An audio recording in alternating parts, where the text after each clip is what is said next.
Você sabe o que é o ócio?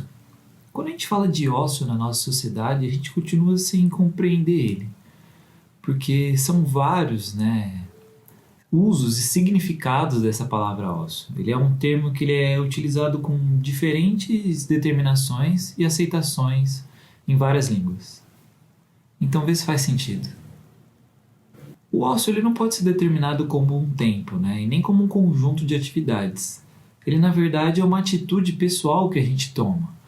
E geralmente ele tem raiz na motivação e no desejo das pessoas. Ele na verdade é o tempo livre de escolha, ele é a escolha do que você vai fazer, É você se dedicar uma parte da sua existência e do seu tempo a você pensar sobre o sentido. As pessoas do século XX na verdade associavam esse lazer com um tempo livre, Elas achavam que era muito mais do que uma prática de atividades, E essa noção generalizada era exatamente o reflexo das pessoas em relação ao modo de pensar delas, às atividades de prática de lazer, porque elas encaravam isso como uma maneira funcional, Era alguma coisa que era complementada ao seu tempo de trabalho, por exemplo.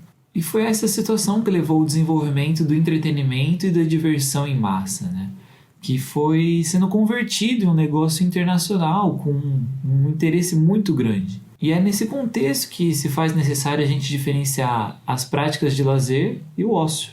O ócio é uma forma de ser, Ele é uma condição humana que é totalmente desejável, mas geralmente é pouco alcançável, Porque ele pode ser considerado um estado da alma, Ele é uma atitude de percepção receptiva, É uma imersão intuitiva sobre a contemplação do seu ser, do nosso ser. A gente não pode falar de ócio sem falar de uma característica dele que se apresenta, que é a introspecção, Geralmente ela costuma se apresentar quando a gente desenvolve, determinados níveis de maturidade e uma certa individualidade, uma certa individuação, onde essas experiências de intimidade, ou introspecção, elas vão adquirir formas muito variáveis, Pode ser somente você pensar sobre si, pode ser você orar, pode ser você meditar, contemplar, apreciar, entre outras coisas. E na nossa sociedade mais moderna, esse contato íntimo consigo mesmo, ele parece que se apresenta como um desafio, porque poucas pessoas realmente buscariam viver em solidão, mas quem que não gosta de estar um pouco sozinho, E essa prática, ela parece que não está suficientemente valorizada, porque ela é resultado de uma educação que é muito centrada no resultado, e no produto concreto das ações que a gente tem. E dentro da psicologia humanista, a solidão ela é entendida como uma necessidade vital para a gente. Ela é tão relevante como estar, e compartilhar com as outras pessoas. E essa razão da solidão ela é muito evidente, porque quando a gente se separa dos outros e a gente fica em silêncio, a gente percebe que a gente tem uma oportunidade de refletir, e pensar qual seria, a nossa própria essência, o nosso próprio ser, as nossas próprias atitudes, as melhores atitudes que a gente poderia tomar em determinadas situações. Principalmente em relação à nossa perspectiva, porque a gente costuma ser bombardeado por muitas opiniões, E a criação da nossa própria opinião, ela demanda de uma interação que existe entre a sociedade, o que tem à nossa volta, conosco.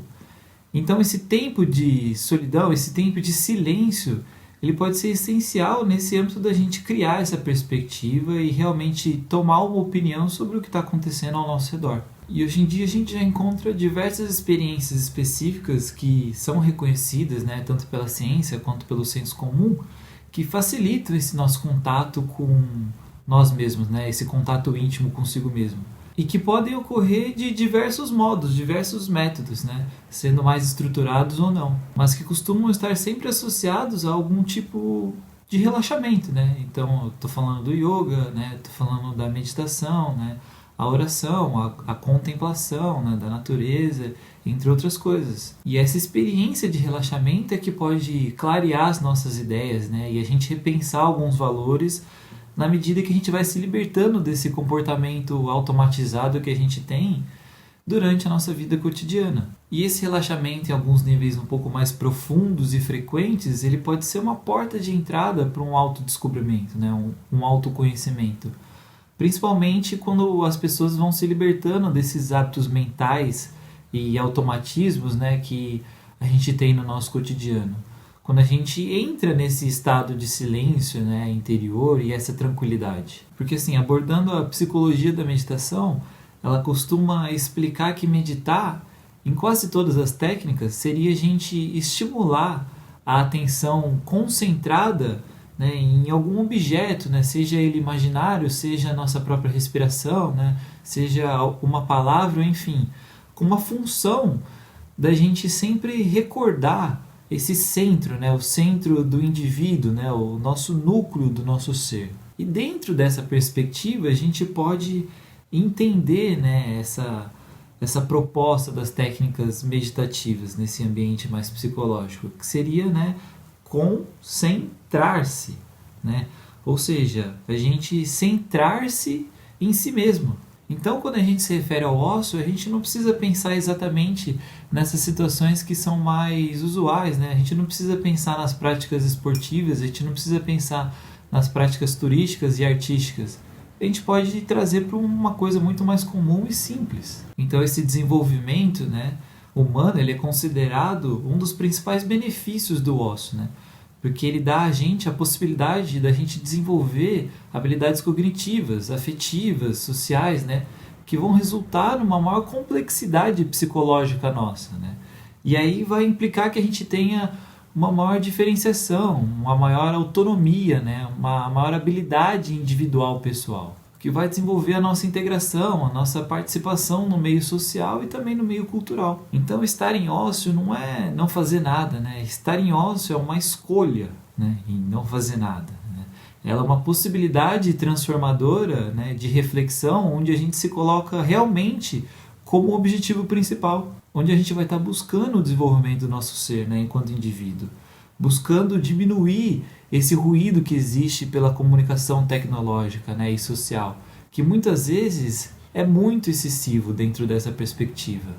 Então, você ter um tempo para si mesmo dentro dessa sociedade pode ser um momento extraordinário, porque você parar para pensar, né, e refletir sobre o todo, e refletir sobre você, vai te dar uma melhor perspectiva sobre quem você é dentro desse contexto que é a sociedade, né? Você vai conseguir se desenvolver muito melhor dentro dessa sociedade que está acostumada a colocar a performance em primeiro lugar. Fez sentido isso?